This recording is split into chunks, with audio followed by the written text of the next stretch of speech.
Hello, hello, YouTube people. Hope you're doing very, very well. I want to double check that the audio and everything is working here. So let me just check it right now very quickly. Make sure that there's no issues. Yes, looks like it's working amazingly, which is fantastic. So, well, hello world. Hope you're doing very, very well. Welcome to episode number 26 of Azren's Journal. For those of you who have never seen this segment on my YouTube channel before, it's pretty straightforward. This is the segment where I give you guys a whole bunch of language learning tips, and of course, share some insights into my own language learning journey. Let's just dive right in today. First of all, I want to start with this. I'm pretty tired. I'm feeling pretty tired today.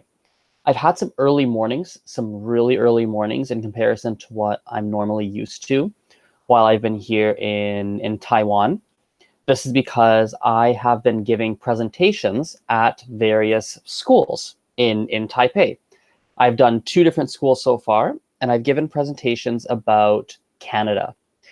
The thing about these presentations, while they're awesome, they're great practice, they're fun, I enjoy them, it's amazing. The thing about the presentations is that they take place really early in the morning. They happen during the before, essentially the before school program. That's kind of my understanding of it. So it basically means that I have to leave the apartment here at about 7:10 in the morning often, which means I have to be up, a lot earlier than that. And for me, it's tough because I am, with the time zone differences, I'm often working in the morning times and the night times in Taiwan. So I'll go to the school, I'll arrive at 7:30, 7:45, I'll do my presentation, answer all the questions, chat with the kids, do all of that. Then I come back from 9 o'clock until, 11 or 12. I've got work-related stuff. Then I go to my classes, my Mandarin classes for the afternoon. Then I come back home, I teach the family English, then we go to dinner, then I work again during the evening time. And so it's just too much. It's just too much. And I'm feeling the effects of it today. I had 2 of these school presentations this week, and I'm feeling it. I'm really, really tired. So today I'm not teaching English to the family, and I may not go to my class. I've been taking it easy. I took a nap in the morning. I've been really taking it easy today, and I think I need to take this as a sign of being very mindful of what kinds of tasks and what kinds of things I say yes to when I'm here in Taipei and what kinds of things I say no to. Just being mindful that I can't do everything. It'll just lead me to being absolutely drained and exhausted. So that's kind of the big personal update that I have for you to kick off this very first, the first few minutes of this video here. Now, I will say the following.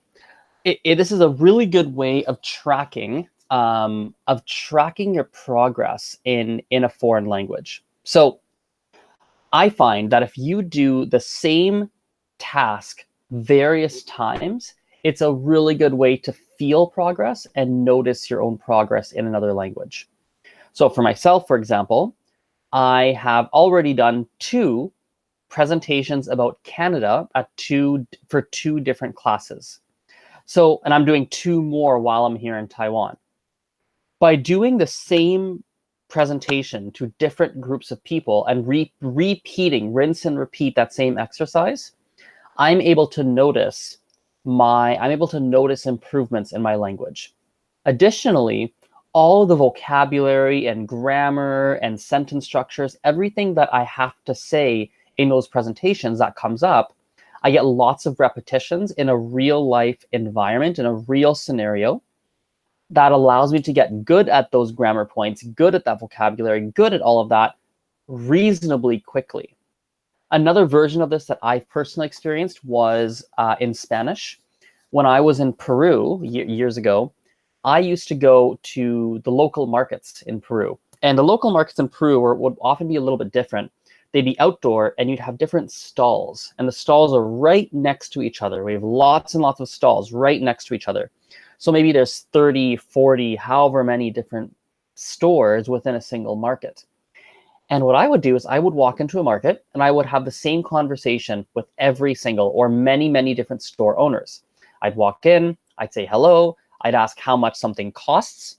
I would say, oh, that's too expensive. That sounds really expensive. Oh my goodness. I would say that. Then we would have a quick bargaining conversation. Sometimes I'd buy something, sometimes I wouldn't. Then I would leave. And I would rinse and repeat that same conversation over and over with different shopkeepers. And I got really good at using those kinds of vocabularies because I got lots of repetition in a real life environment. Often, I find language learners will get lots of repetition with whatever concepts they're trying to practice, language learning concepts. They get lots of repetition, but the challenge is that they get repetition in a non-real environment. They do writing drills out of a textbook. They do worksheets over and over.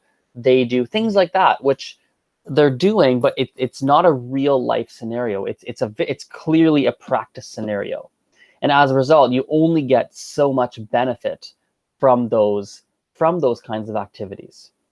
I should be clear. I don't think there's any problem with worksheets. I don't think there's a problem with doing textbook practice exercises. I actually think they can be very, very valuable. I just think that they can only take you so far, and at some point or another, there will be a point where you're going to have to basically do some more real life kinds of practice, I guess you could say, practice applying your knowledge in a real world kind of scenario. One question I will often get from people is, Azren, you're traveling abroad, you're doing all of that, you're doing it, but I don't have the funds. I don't have the lifestyle to do that. I can't get the time off my work. It's difficult for me. Which I 100% respect, and I do realize it's not necessarily possible. It's more difficult for some people than it is for others. There's no doubt about it.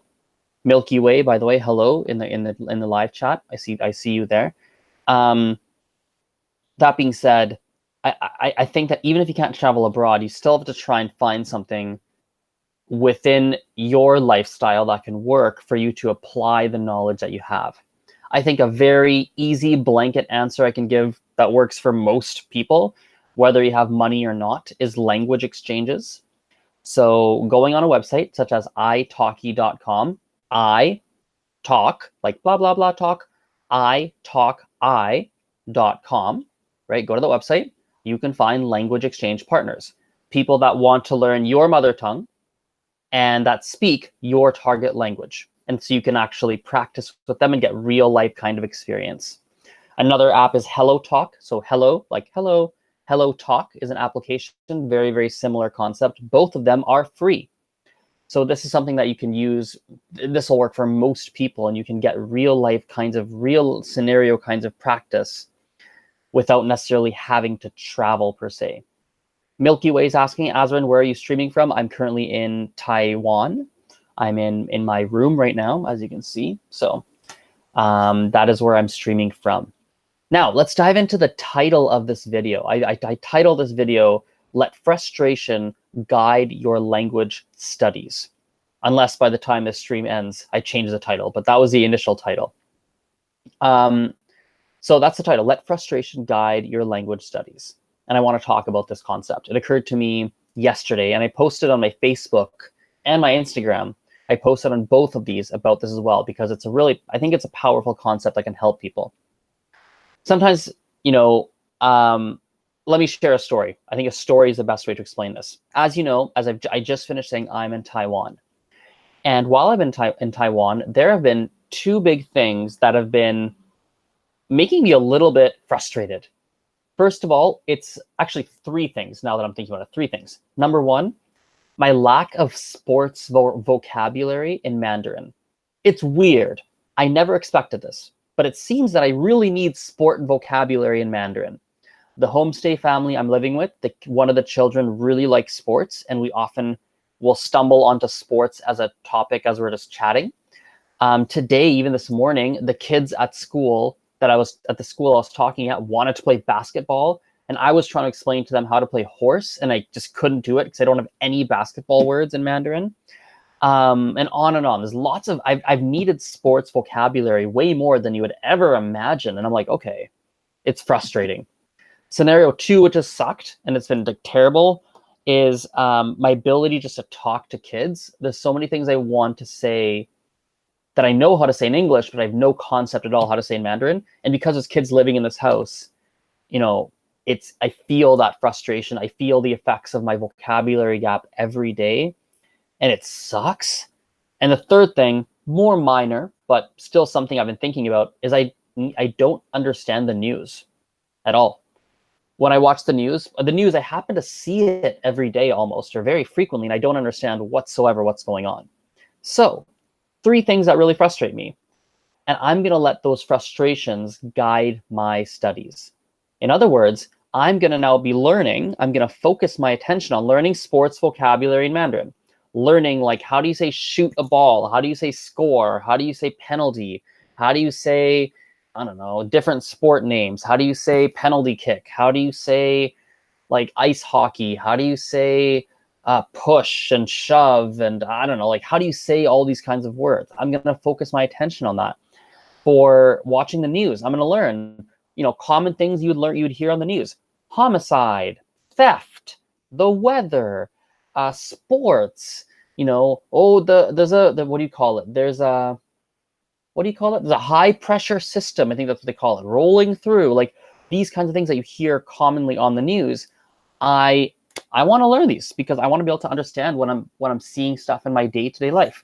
So the learning point I want to drive home for the people watching this is, you've got to, everybody, when they're learning a language, has frustrations. Everyone has things that they're struggling with. Everyone has stuff that is hard for them. Everyone has stuff where you think to yourself, oh my God, if I could just do blah, blah, blah, blah, blah. Oh, that'd be so awesome. It would be a weight off my shoulders. I wish I could do that. Everybody has something like that where they're thinking about it. Or like, I wish I could understand that, or whatever it is. Let that be the compass. Let that be the roadmap. Let those frustrations be the things that guide what you study on, when you study on them, and where you're putting your focus and your attention.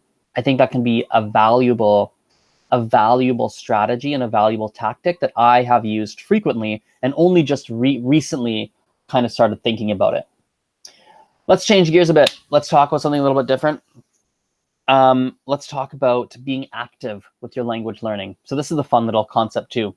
Something I do, and I didn't realize it's something I did till it was pointed out to me. It was pointed out to me yesterday afternoon by one of my friends who's here in Taiwan with me. So one of my friends is taking Mandarin lessons with me. By the way, if you've reached this point in the video and anything I've said has been useful, I'd appreciate hitting a like button so I can see that. Anyway, get some feedback. Hit the like or leave a comment. Now, my friend made a comment. I'm studying with her in Mandarin classes. She said something yesterday which stood out to me. She said, Azren, you know, it's funny. I noticed you're always looking for opportunities to learn. You have so many questions that you bring to class. You have so many things that you're focusing on outside of class that you're trying to learn. You're trying to read the signs, and you look up the characters in the dictionary, blah, blah, blah, blah. You're always so active about it. I never really thought about that. And I think that's true. You have to be it can be very helpful to be active about your language learning.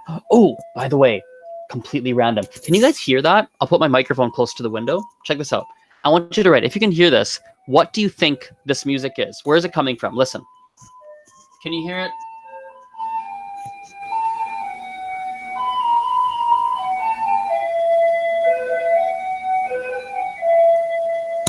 I hope you can hear that. I have no idea. But that, it's like the sound. Wait. Na na na na na na na na na na na na na na. So that, like, do you hear that? I hope you can hear it out the window.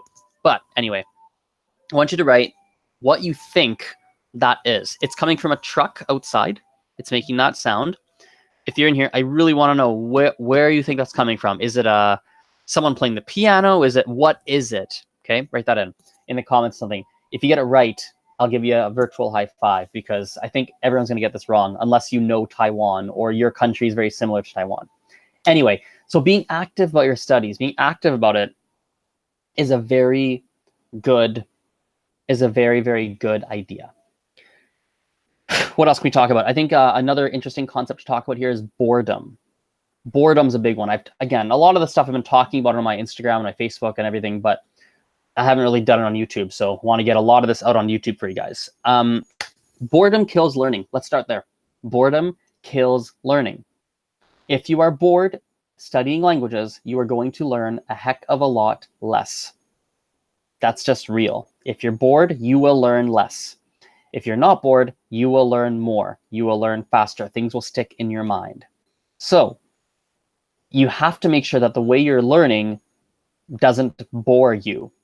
I had a class 2 days ago, which for all intents and purposes was not necessarily a bad class. It was well prepared, it was good content, everything, but I wasn't engaged. The teacher didn't do anything to particularly engage me into the lesson, which, by the way, it's not really fully her fault. It's also partially my fault because I know I have a learning tick. I have a personal preference when it comes to learning, which not everyone